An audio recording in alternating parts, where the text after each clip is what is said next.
भेलपुर थाना क्षेत्र के नेवादा स्थित रिद्धि सिद्धि गेस्ट हाउस में विवेक सिन्हा नामक 37 वर्षीय युवक ने मंगलवार की रात फांसी लगाकर खुदकुशी कर ली।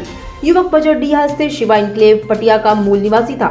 बताया जाता है कि विवेक सिन्हा एडवर्टाइजमेंट का काम करता था। पत्नी से तलाक हो चुका है। युवक का एक 4 वर्षीय बेटा भी है जो अपनी मां के साथ रहता है। युवक ने रोशनदान के सहारे जीन्स से फांसी का फंदा बनाकर आत्महत्या की थी।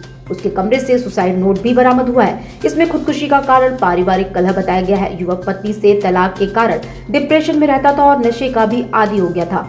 पता चला कि विवेक से 29 तारीख को ही घर से झगड़ा हुआ था। इसके बाद वो घर से निकलकर गेस्ट हाउस चला आया था। सुबह जब सफाई कर्मी कमरों को साफ करने पहुंचा तो उसने दरवाजा खटखटाया। काफी देर तक दरवाजा न खुलने और अंदर से कोई प्रतिक्रिया न होता देख उसको गेस्ट हाउस के मैनेजर और मालिक को बुलाया गया। हाथ कंपा देने वाली ठंड और शीतलहर से योगी सरकार राहत दिलाने में जुटी हुई है। वाराणसी में रोज 100 क्विंटल से ज्यादा लकड़ियों का अलाव जलाकर आमजन को ठंड से राहत पहुंचाने का कार्य मुख्यमंत्री योगी आदित्यनाथ के निर्देशन पर हो रहा है। अपर नगर आयुक्त दुष्यंत कुमार ने बताया कि ठंड को देखते हुए वाराणसी में अलाव जलाने की व्यवस्था की गई है। प्रतिदिन शहर के चौक चौराहे गलियों धार्मिक स्थलों के आसपास यात्रियों को राहत देने के लिए रेलवे स्टेशन बस स्टेशन आदि करीब 261 स्थानों पर अलाव जलाया जा रहा है। मुख्यमंत्री के निर्देश पर एक स्थान पर रोजाना 50 किलो लकड़ी जलाने की व्यवस्था नगर निगम ने किया है। इंटीग्रेटेड कमांड कंट्रोल के चौराहे पर लगे सीसीटीवी कैमरे के जरिए अलाव के समय से जलने की निगरानी की जा रही है। लोक समिति और आशा ट्रस्ट की ओर से नव वर्ष के अवसर पर बुधवार को आशा ज्ञान पुस्तकालय नागेपुर से जुड़ी 10 मेधावी छात्राओं को साइकिलें बांटी गई। इस अवसर पर दिल्ली से आए दंपति पंकज सिंह और प्रतिमा सिंह ने अपने तरफ से बैग कॉपी पेन बांटकर छात्राओं का उत्साहवर्धन किया।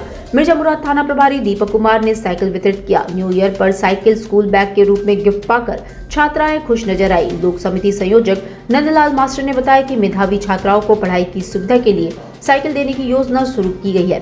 उन्होंने बताया कि आशा ज्ञान पुस्तकालय से जुड़ी कक्षा 9 से कॉलेज तक की छात्राओं को जो स्कूल कॉलेज से 2-3 किलोमीटर दूर रहती हैं, उन्हें कुछ मित्रों के सहयोग से साइकिल वितरित किया जा रहा है। कॉलेज दूर होने की वजह से बड़ी संख्या में छात्राओं को पढ़ाई छोड़नी पड़ती है।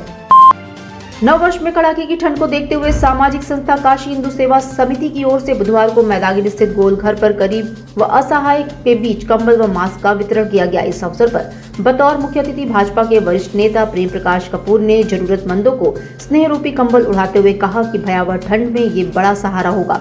उन्होंने कहा कि गरीबों की सेवा नर नारायण सेवा के समान पुनीत कार्य है। समिति के अध्यक्ष कंचन तिवारी ने बताया कि पिछले कई वर्षों से गरीब व असहायों में कंबल वितरण के साथ अन्य जरूरत के सामान वितरित किया जाता है। उन्होंने समाज के समक्ष लोगों के गरीब की मदद करने के लिए आगे आने का आह्वान किया। इस अवसर पर समिति के पदाधिकारियों ने प्रधानमंत्री नरेंद्र मोदी की मां हीराबा के निधन पर शोक जताते हुए उन्हें भावभीनी श्रद्धांजलि दी। संपूर्णानंद संस्कृत विश्वविद्यालय वाराणसी के कुलपति प्रोफेसर हरिराम त्रिपाठी की अध्यक्षता में बुधवार को सीतापुर के नैमिषारण्य में 88,000 ऋषियों की तपोभूमि पर पर्यावरण एवं संस्कृति को विकसित करने के लिए विभिन्न तरह के वृक्ष औषधि एवं पर्यावरण की शुद्धि के लिए रोपित करने की एक योजना के संबंध में बैठक हुई। कुलपति ने बताया कि उत्तर प्रदेश के मुख्यमंत्री योगी आदित्यनाथ योगी की परिकल्पना है कि सीतापुर के नैमिषारण्य में 88,000 ऋषियों की तपोभूमि पर 88,000 विभिन्न तरह के वृक्षों जिनका पुराणों में उल्लेख है उनके पौधे रोपित किए जाने चाहिए। उन्होंने बताया कि पर्यावरण वन एवं जलवायु परिवर्तन के अपर मुख्य सचिव मनोज सिंह ने इस संबंध में पत्र भेजकर 88,000 वृक्षों की पहचान शास्त्रानुसार कराने के लिए कहा है। उन्होंने विश्वविद्यालय के विद्वज्जनों से सहयोग के लिए प्रभागीय निदेशक सामाजिक वनिकी वन विभाग सीतापुर बृजमोहन शुक्ल के द्वारा विश्वविद्यालय से सहयोग की मांग की थी। DCP Kashi zone RS Gautam द्वारा पुलिस लाइन सभागार में अपराध समीक्षा गोष्ठी आयोजित की गई। गोष्ठी के दौरान डीसीपी काशी जोन ने सभी सर्कल के एसीपी को निर्देश दिया कि अपने अपने क्षेत्र में लंबित चल रही विवेचनाओं को जल्द से जल्द पूरा कराएं। साथ ही आईजीआरएस के माध्यम से मिलने वाली शिकायतों का प्राथमिकता के आधार पर निस्तारण करें। क्षेत्र के वारंटी और वांछित अभियुक्तों को गिरफ्तार करने के लिए अभियान चलाएं। साथ ही जान की समस्या और महिला संबंधित अपराधों की रोकथाम के लिए पूरी सजगता के साथ कार्य करें। कार्य में किसी भी प्रकार की लापरवाही को बर्दाश्त नहीं किया जाएगा।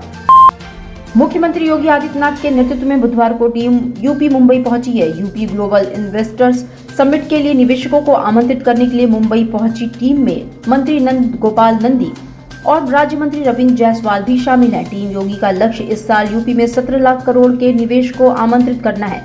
सीएम योगी, मंत्री नंद गोपाल नंदी और राज्य मंत्री रविंद्र जायसवाल ने बुधवार शाम यहां यूपी के प्रवासियों से मुलाकात की। और उन्हें उत्तर प्रदेश में निवेश के लिए आमंत्रित किया। तीनों नेता गुरुवार को मुंबई में देश के बड़े बैंकर्स और फिल्म उद्योग से जुड़े लोगों से मुलाकात करेंगे। वहीं 18 जनवरी को हैदराबाद में उप मुख्यमंत्री ब्रजेश पाठक के नेतृत्व में मंत्री दयाशंकर मिश्र दयालु रोड शो में शामिल होंगे। इसके अलावा 20 जनवरी को कैबिनेट मंत्री अनिल राजभर के नेतृत्व में मंत्रियों और अधिकारियों का समूह अहमदाबाद में रोड शो की कमान संभालेगा। भक्त अब घर बैठे ही काशी विश्वनाथ का लाइव दर्शन कर सकेंगे। मंदिर प्रशासन ने भक्तों की सहूलियत के लिए ऑनलाइन दर्शन की व्यवस्था 6 माह बाद दोबारा शुरू कर दी है। श्रद्धालु बाबा विश्वनाथ के YouTube की मदद से दर्शन कर सकते हैं। www.youtube.com/श्रीकाशी-विश्वनाथ लिंक पर क्लिक कर श्रद्धालु बाबा विश्वनाथ का लाइव दर्शन कर सकते हैं। मुख्य कार्यपालक अधिकारी सुनील कुमार वर्मा ने बताया कि श्रद्धालुओं की सुविधा को ध्यान में रखते हुए श्री काशी विश्वनाथ मंदिर न्यास ने उपलब्ध संसाधनों के माध्यम से बाबा दरबार का लाइव प्रसारण दोबारा शुरू कर दिया है। YouTube के माध्यम से श्रद्धालु अब फिर बाबा विश्वनाथ दरबार का घर बैठे लाइव दर्शन कर सकते हैं। पूर्व में बाबा दरबार का लाइव प्रसारण टाटा स्काई की ओर से किया जाता था। यह सुविधा के माध्यम से श्रद्धालु घर बैठे बाबा विश्वनाथ का दर्शन कर लेते थे। वाराणसी में पर्यटन को और बढ़ाने के लिए गंगा उस पार टेंट सिटी बसाई जा रही है। बुधवार को कमिश्नर कौशल राज शर्मा के नेतृत्व में अधिकारियों की टीम ने गंगा उस पार जाकर टेंट सिटी का निरीक्षण किया। कमिश्नर कौशल राज शर्मा ने बताया कि देश विदेश में अब तक बसाई गई टेंट सिटी के स्वरूप, सुविधाओं आदि का 6 माह तक अध्ययन करने के बाद गंगा पार टेंट सिटी बसाई जा रही है। काशी में मां गंगा के सुरम्य तट पर तैयार हो रही टेंट सिटी का नजारा अभूतपूर्व होगा। इसका उद्घाटन 13 जनवरी को प्रधानमंत्री या मुख्यमंत्री के हाथों होगा। कमिश्नर के साथ वाराणसी के पुलिस आयुक्त मुथा अशोक जैन, DMS राजलिंगम, नगर आयुक्त प्रणय सिंह आदि अधिकारी मौजूद रहे। वाराणसी में आगामी 13 जनवरी को गंगा विलास क्रूज रवानगी कार्यक्रम को हरी झंडी दिखाई जाएगी। इस अवसर पर होने वाले कार्यक्रमों की बुधवार को निरीक्षण के दौरान कमिश्नर कौशल राज शर्मा एवं जिलाधिकारी S राजलिंगम द्वारा आवश्यक दिशा निर्देश संस्कृति विभाग, पर्यटन विभाग और अंतर्देशीय जलमार्ग परिवहन के अधिकारियों को दिए गए। कमिश्नर कौशल राज शर्मा ने बताया कि गंगा विलास द्वारा कुल 3200 किलोमीटर की दूरी तय किया जाएगा।